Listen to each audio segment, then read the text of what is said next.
Okay, so with the bees, this is what we want to really kind of look for is balance. But with that, there's breathing and there's bending. And there's probably many other things as well.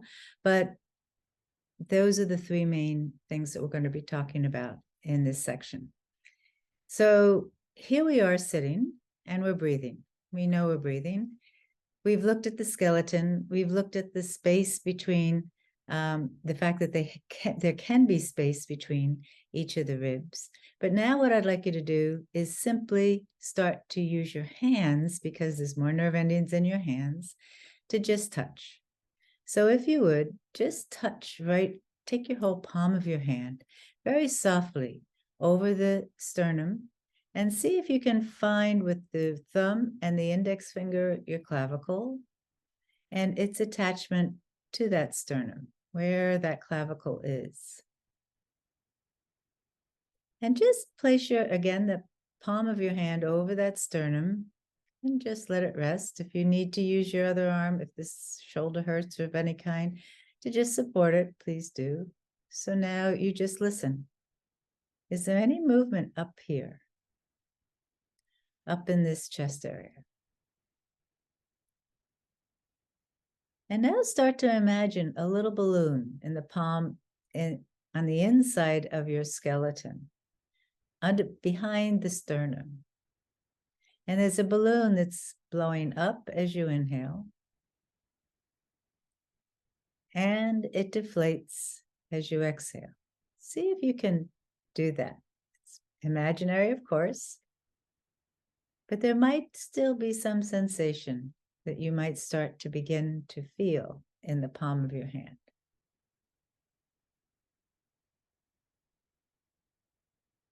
Balloon that goes up and a balloon that deflates.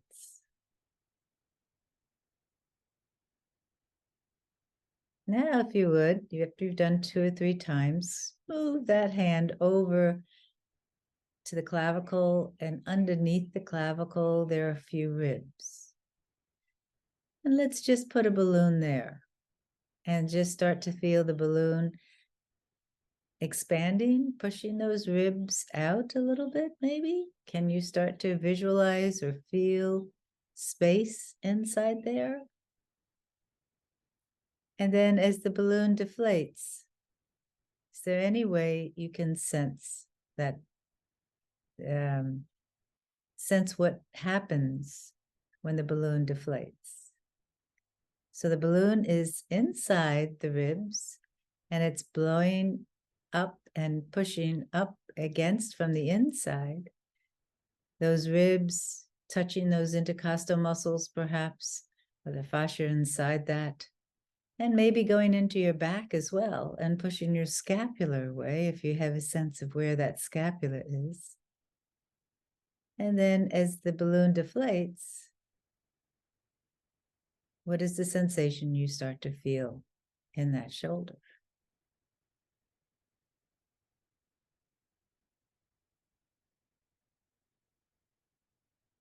Good.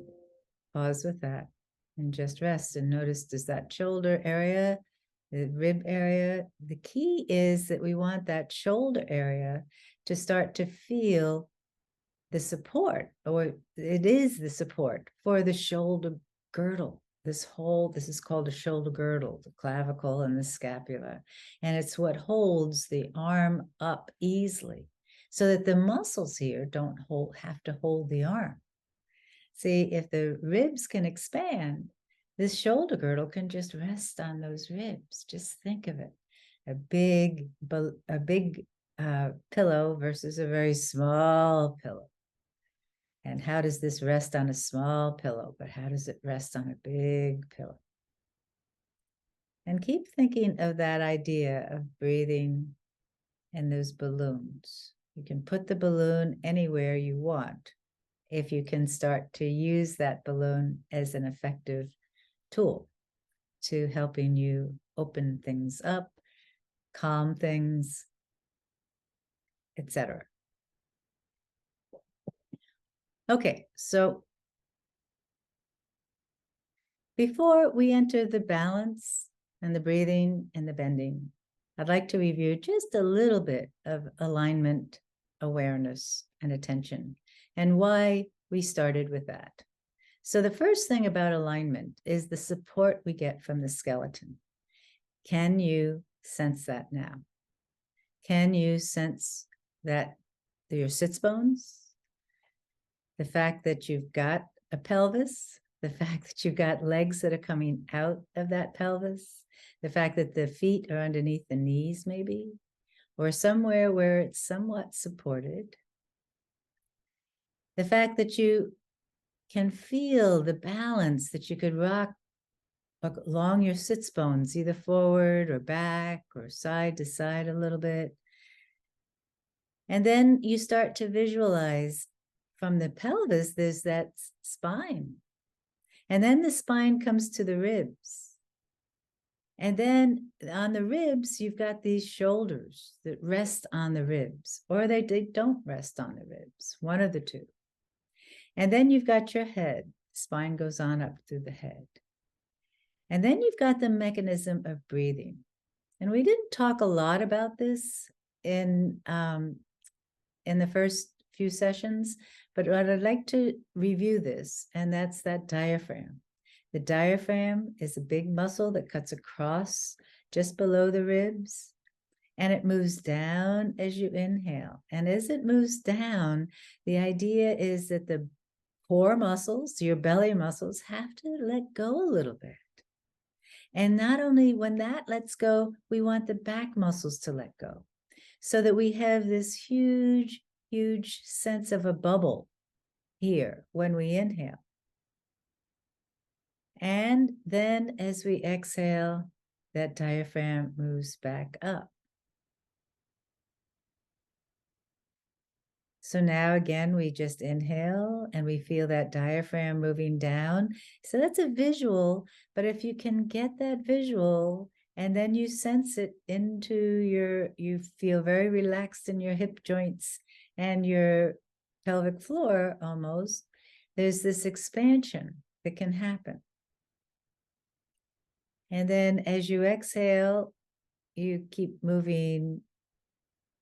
You move the diaphragm back up, but the lower back, the bony structure of the lower back can start to lengthen